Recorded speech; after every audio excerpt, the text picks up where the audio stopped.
Hey folks, my name is JR. Welcome to DIY Prepper Reloaded. While a lot of folks have a bunch of ammo set aside for a rainy day, very few of us understand what that ammo is actually capable of. We tend to just buy whatever's the cheapest, the logic being the more that we have, the better off we are, and yeah, there's some validity to that. Of course, you can solve more problems with 5,000 rounds and you can 50. Yay, simple math. But even if you're trying to be cost effective, it's still a good idea to understand how your ammo is going to behave if you have to use it. So today we're going to do some gel tests of a few of the most common calibers and specific rounds that people stockpile. This isn't meant to be exhaustive because, well, that would take forever. So in this video, we're going to focus on 22 long rifle, 9mm, 5.56 and 7.62 by 39. There are, of course, others, but this should give us a good starting point. If there are any other tests you'd like to see, then drop those down in the comments below. And the first type of ammo we'll take a look at today is 22 long rifle. 22 is a popular choice for shooters since it's cheap, an excellent training round for new shooters, and it can take down small game or pests, and also it's a lot of fun. And when people buy 22, they tend to get larger bulk packages like this. These are just run-of-the-mill 36 grain hollow points. Then if folks are going to use their 22 for hunting or competition shooting, they'll usually get something a little more high-end, like the CCI Stingers.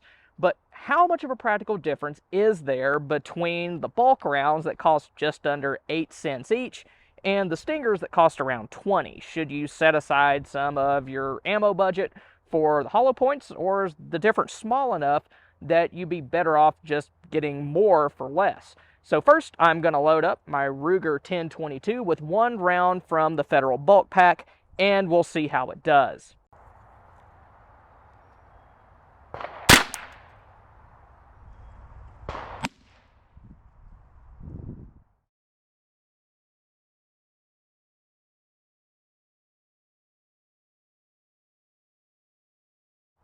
So taking a look at this, the bullet went just shy of 13 inches into the gel, and as it did so, we see a little bit of disruption there, but that's not caused by the bullet expanding. If you take a look at it, you notice that the bullet is backwards now. When it hit the gel, it came in, started tumbling, doing cartwheels and whatnot, and then sort of settled into going backwards from about here all the way to where it stopped. So no expansion, nothing like that.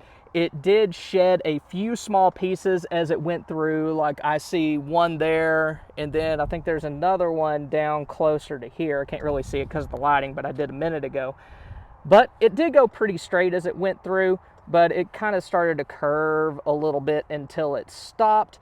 A lot of times with these full metal jackets, you'll see them kind of go out the top, out the side, do all sorts of crazy stuff as they go through the gel, but I don't think the 22 may or may not have the power to do that. So next up, let's try the CCI Stingers.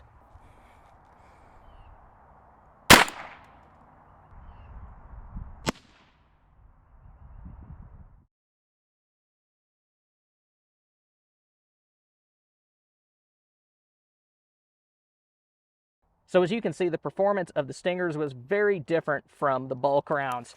It went in around 9 inches or so, and it actually did expand as it went through. You can see a whole lot of disruption here and there and there. It did kind of lose its jacket as it went through. Right there, that's just a lead projectile. So there is a pretty big difference. The bulk rounds, looks like they did penetrate a little bit more, but the Stingers expanded, and they shed their jacket as they went through. Next up, we're going to test some 9mm, and for this, we're going to be using some plain run-of-the-mill 115 grain full metal jacket rounds. This is probably the most common kind of practice round out there, and it's what most people pick up when they're buying in bulk. It's cheap, easy to find, and most guns will feed it without any problems. We'll be using my CZ75 P01 that I did a review on in a previous video. Its barrel is just under 4 inches long, which is in the same ballpark as other common handguns like the Glock 19. And we're going to load up a mag and see what happens.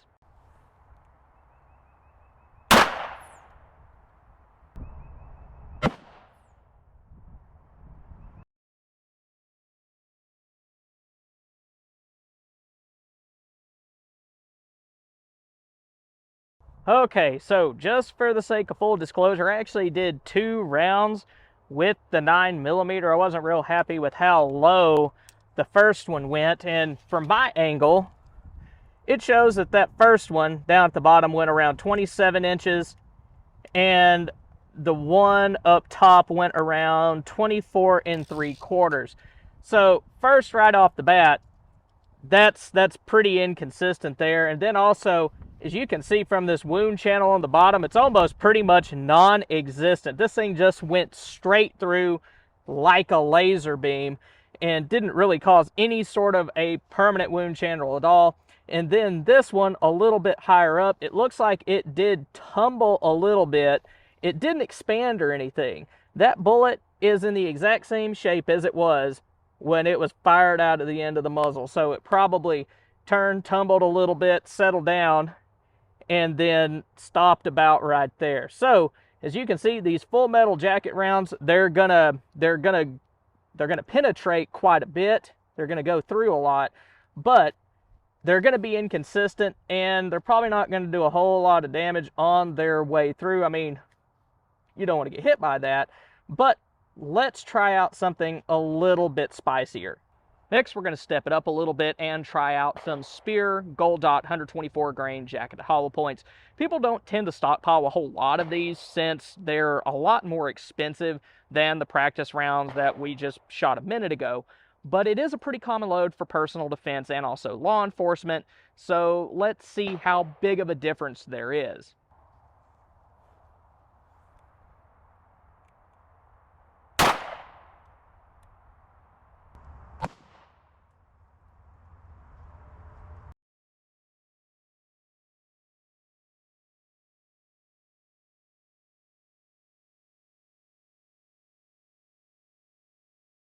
So this 124 grain Speer Gold Dot was a whole other animal than those full metal jackets from a minute ago. As you can see, from the time that it entered the gel, it expanded, and as it went through, caused a pretty significant permanent wound channel, and then ended up right about here. It actually came into the second block just a little bit, and then kind of came back into the first block of gel. So that's almost, I mean, right at around 15.5, almost 16 inches of penetration there. So when it comes to your stockpile, maybe consider having at least maybe 250 of those more potent rounds, and then having the rest of it full metal jacket, because you're going to be able to get a lot more performance out of those gold dots than you will those full metal jackets. And I know for most of us, stockpiling a ton of defensive ammo is cost prohibitive, but if you can have as much of it as possible, it's going to give you something that's a lot better to work with than the full metal jackets. Now we're going to go a little bit bigger and step into rifle territory. The AR-15 is probably the most common defensive rifle right now, at least in the United States, and most of them are set up to shoot 5.56 NATO or 223 Remington. Of course, you can get them in a ton of different calibers, but those are by far the most common. And when people buy ammo for their ARs, they'll usually get something similar to the M193 round, which uses a 55 grain full metal jacket projectile. You also have a lot of 855 or green tip floating around as well. Now, you'll probably get better performance from heavier loads, but like with the others, people pick up the 55 grainers because they're cheap and usually easy to find. Here I have some old stock American Eagle XM193, so let's see what it does.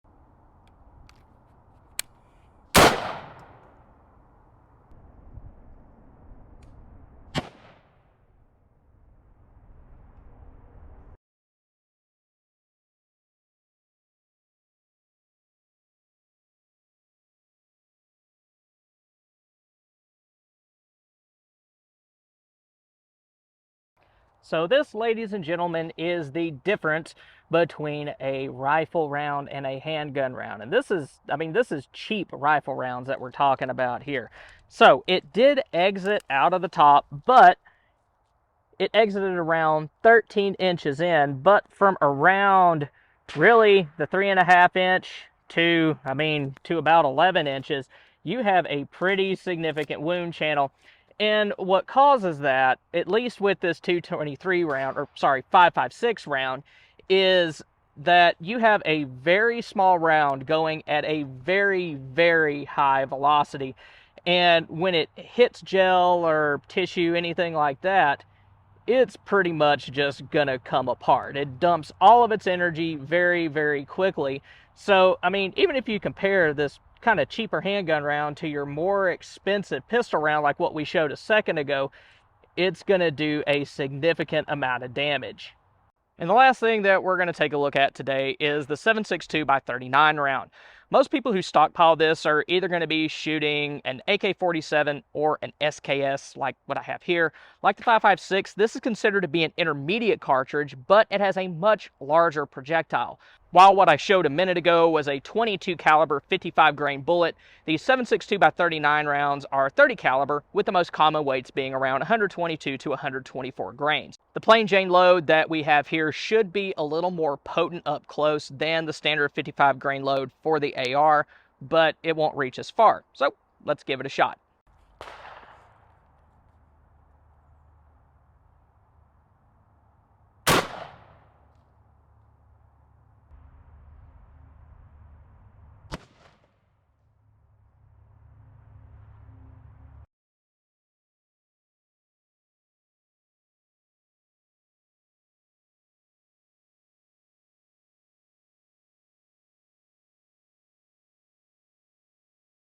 Well, talk about cheap ammo being absolutely devastating.